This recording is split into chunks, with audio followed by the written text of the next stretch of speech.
Hello hi good evening, welcome back to my YouTube channel. ಇವತ್ತಿನ ವಿಡಿಯೋದಲ್ಲಿ simple ಆಗಿ ಸಬ್ಬಕ್ಕಿ ಇಡ್ಲಿನ ಹೇಗೆ ಮಾಡೋದು ಅಂತ ತೋರಿಸ್ತಾ ಇದ್ದೀನಿ. ಇನ್ಸ್ಟೆಂಟ್ ಆಗಿ ಮಾಡ್ಕೊಳ್ಳುವಂತಹ ಇಡ್ಲಿ ಇದು. ಹಿಟ್ಟನ್ನ ಫಾಸ್ಟ್ ಆಗಿ ರೆಡಿ ಮಾಡ್ಕೊಳ್ಬೋದು. ಮೊದಲಿಗೆ ಇದಕ್ಕೆ ಸಬ್ಬಕ್ಕಿ ಬೇಕಾಗತ್ತೆ. ಸಬ್ಬಕ್ಕಿನ ಮುಂಚೆನೆ ನೆನೆಸ್ಕೊಳ್ಬೇಕಾಗತ್ತೆ.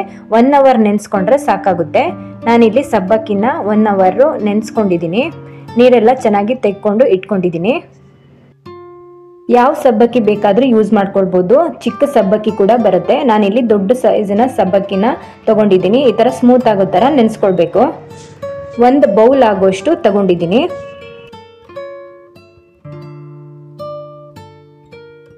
ನಾನಿಲ್ಲಿ 1 ಕಪ್ ಆಗೋಷ್ಟು ಇಡ್ಲಿ ರವೆನ ಹಾಕ್ಕೊಳ್ತಾ ಇದ್ದೀನಿ. ಯಾವ ರವೆ ಬೇಕಾದರೂ ನೀವು ಯೂಸ್ ಮಾಡ್ಕೊಳ್ಬೋದು. ಹಾಗೆ ರುಚಿಗೆ ಎಷ್ಟು ಬೇಕೋ ಅಷ್ಟು ಉಪ್ಪನ್ನ ಹಾಕ್ಕೊಳ್ತಾ ಇದ್ದೀನಿ.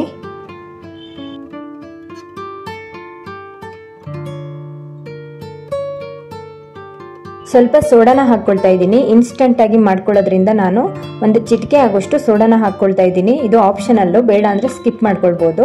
ಹಾಗೆ ನಾನಿಲ್ಲಿ ಇದಕ್ಕೆ ಮೊಸರನ್ನ ಸೇರಿಸ್ಕೊಳ್ತೀನಿ. ಮೊಸರನ್ನ ಹಾಕ್ಕೊಳ್ಳೋದ್ರಿಂದ ಸೋಡಾ ಏನು ಹಾಕ್ಕೊಳ್ಬೇಕಂತ ಇಲ್ಲ. ಮೊಸರನ್ನ ಸೇರಿಸ್ಕೊಳ್ತಾ ಇದ್ದೀನಿ. ನೋಡಿಕೊಂಡು ಸ್ವಲ್ಪ ಹಾಕ್ಕೊಳ್ಬೇಕಾಗತ್ತೆ. ಹಾಗೆ ಸ್ವಲ್ಪ ನೀರು ಕೂಡ ಸೇರಿಸ್ಕೊಂಡು ನಾನು ಚೆನ್ನಾಗಿ ಮಿಕ್ಸ್ ಮಾಡ್ಕೊಳ್ತೀನಿ. ತುಂಬ ತೆಳು ಆಗಬಾರ್ದು, ನೋಡಿಕೊಂಡು ಹಾಕ್ಕೊಳ್ಬೇಕಾಗತ್ತೆ. ಇಡ್ಲಿ ಹಿಟ್ಟು ಯಾವ ಕನ್ಸಿಸ್ಟೆನ್ಸಿನಲ್ಲಿ ಇರುತ್ತೆ ಅದೇ ಥರ ನಾವು ಹಿಟ್ಟನ್ನು ರೆಡಿ ಮಾಡ್ಕೊಳ್ಬೇಕು. ಗಟ್ಟಿಯಾದರೆ ಸ್ವಲ್ಪ ನೀರನ್ನು ಹಾಕ್ಕೊಳ್ಬೇಕಾಗತ್ತೆ. ಸಬ್ಬಕ್ಕಿ ಯೂಸ್ ಮಾಡೋದ್ರಿಂದ ನಮ್ಮ ದೇಹ ಕೂಡ ತಂಪಾಗಿರುತ್ತೆ. ಈ ಬಿಸಿಲು ಟೈಮಿಗೆ ಈ ಥರ ಸಬ್ಬಕ್ಕಿ ಇಡ್ಲಿನ ಮಾಡಿಕೊಂಡು ಯೂಸ್ ಮಾಡ್ಕೊಳ್ಬೋದು. ನಾನು ಪ್ಲೈನ್ ಇಡ್ಲಿನ ಮಾಡ್ತಾ ಇದ್ದೀನಿ. ಇದಕ್ಕೆ ಬೇಕಾದರೆ ಮಸಾಲೆನ ಹಾಕ್ಕೊಂಡು ಮಾಡ್ಕೊಳ್ಬೋದು.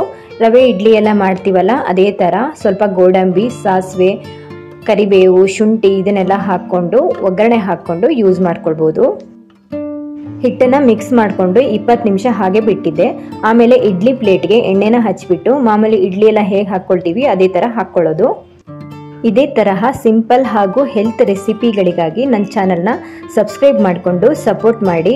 ಆಲ್ರೆಡಿ ಯಾರೆಲ್ಲ ನನ್ನ ಚಾನಲ್ನ ಸಬ್ಸ್ಕ್ರೈಬ್ ಮಾಡ್ಕೊಂಡಿದ್ದೀರಾ ಎಲ್ರಿಗೂ ಕೂಡ ಧನ್ಯವಾದಗಳು.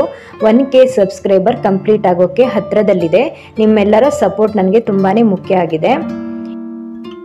ಇವಾಗ ಈ ಥರ ಹಾಕ್ಕೊಂಡ್ಬಿಟ್ಟು ಇಡ್ಲಿನ ಬೇಯಿಸ್ಕೊಳ್ಳೋದು. ಇಡ್ಲಿ ಪಾತ್ರೆ ಎಲ್ಲ ಇದ್ದರೆ ಅದರಲ್ಲೇ ನೀವು ಬೇಯಿಸ್ಕೊಳ್ಬೋದು. ನಾನಿಲ್ಲಿ ಸ್ವಲ್ಪ ಇಡ್ಲಿನ ಮಾಡ್ತಿರೋದ್ರಿಂದ ಒಂದು ಪಾತ್ರೆಯಲ್ಲಿ ನೀರು ಹಾಕಿಬಿಟ್ಟು ಸ್ಟ್ಯಾಂಡ್ ಥರ ಇಟ್ಕೊಂಡು ಇಡ್ಲಿ ಪ್ಲೇಟ್ಗಳನ್ನು ಇಟ್ಕೊಳ್ತಾ ಇದ್ದೀನಿ.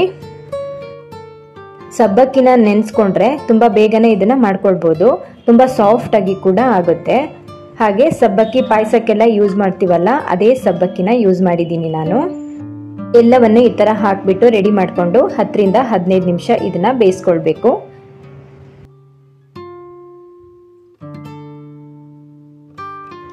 ಇವಾಗ ನೋಡಿ ಬೇಯಿಸ್ಕೊಂಡಾಗಿದೆ. ಕೂಡಲೇ ಇದನ್ನು ತೆಗಿಯೋಕ್ಕೆ ಹೋಗಬಾರ್ದು. ಸ್ವಲ್ಪ ಸಾಫ್ಟಾಗಿ ಅಂಟು ಥರ ಬರುತ್ತೆ.